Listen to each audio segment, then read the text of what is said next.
We all remember what it was like being a kid. Through the power of imagination and creativity, we dreamt of making the impossible possible. For many of us, that dream was to fly through the air, not with wings or on an airplane, but on a hoverboard. And although that dream might have seemed like a long way off, engineers in America have come up with a design that could finally see the hoverboard become a bona fide reality. Through months and years of design and engineering prototypes, failure after monumental failure, a prototype has been developed that exceeds and defies human imagination. And if you think it's science fiction, take a look at this. It's called the Hendo Hoverboard, and it could be a revolution in hover design. Using magnetic levitation, the hoverboard is able to hover you about an inch off the ground. You can slide across the ground, propel yourself in any direction with the feeling that you truly are floating on air. It's real. Right now, the hoverboard is only usable on certain types of metal surfaces, but engineers working on the project hope to move the technology beyond that limitation, at which point the sky's the limit. So how did it all come about? The Hendo Hoverboard is something that has to be experienced in order to understand. Words cannot describe it. The underlying technology is totally scalable. We can make it really small or really big. And solving for the problem of lift also revealed the solution for propulsion and control. We are able to turn, move, drive around in any direction, go up and down slopes, or do it all at once if we like. Imagine a vehicle with all the freedom of a car and all the efficiency of a high-speed train.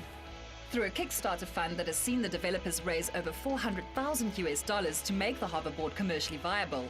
By supporting the campaign, you can pick up a developer kit, the White Box, which includes a hover engine which you can use to hover whatever you like. So you no longer need to be a scientist in the lab to be part of building the future. Although there are many limitations, one thing's for sure, the wheel may finally have some competition. Wow, skateboards for who? We want hoverboards, my goodness. Well, joining us in studio today to give us his insights on this brand new hoverboard, electromechanical engineering student, Mr. Christopher Stark, probably future owner of a huge technological company with a name like Christopher Stark. Good to have you here, dude.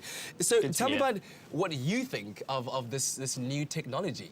Well, the Hendo Hoverboard is pretty cool. If anyone's ever watched Back to the Future or watched the Jetsons, you know, it's the technology that we've been waiting for. It's hoverboards, could mean hover cars, hover buses, hover anything, really. Wow.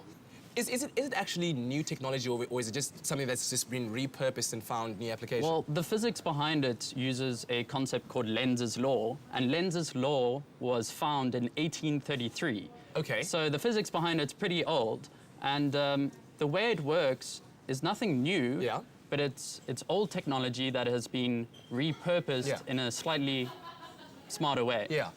So I mean, yeah?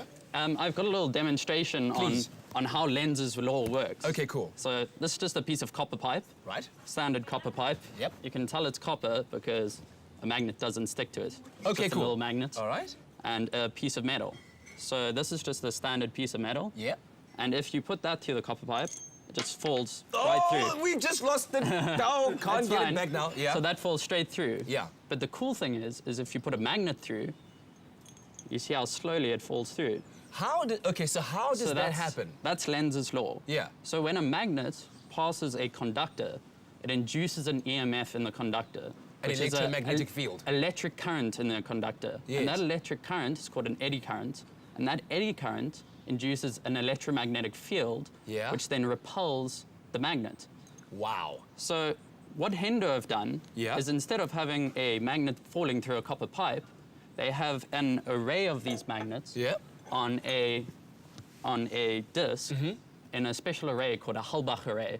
And then they spin this array, so instead of it just making a magnet fall slowly through a pipe, it hovers the board.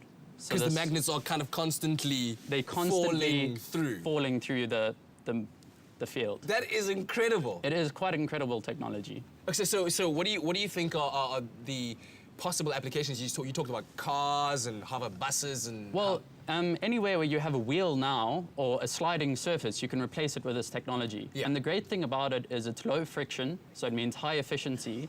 And also, it not only hovers the board, but you can actually move it using the thrusters as well. Yes, yes. So the board that they're looking at now is more just a proof of concept. It's something cool for them to show the public so that people can take the technology and make something awesome with it. Yeah, it's all exciting, but what about the limitations of the technology? So the limitations are it has to hover above a copper surface or non-ferrous metal, so aluminium as well.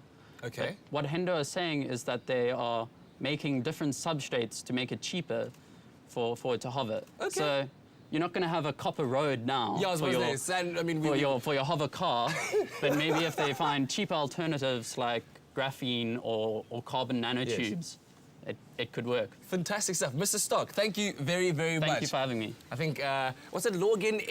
Lenses law. Lenses law. We've all had an education in lenses law and electromagnetic fields. Very, very cool future to look at when we look at exactly what can happen with this technology. But right now, let's talk to Leigh-Anne. It's time to play Where in the World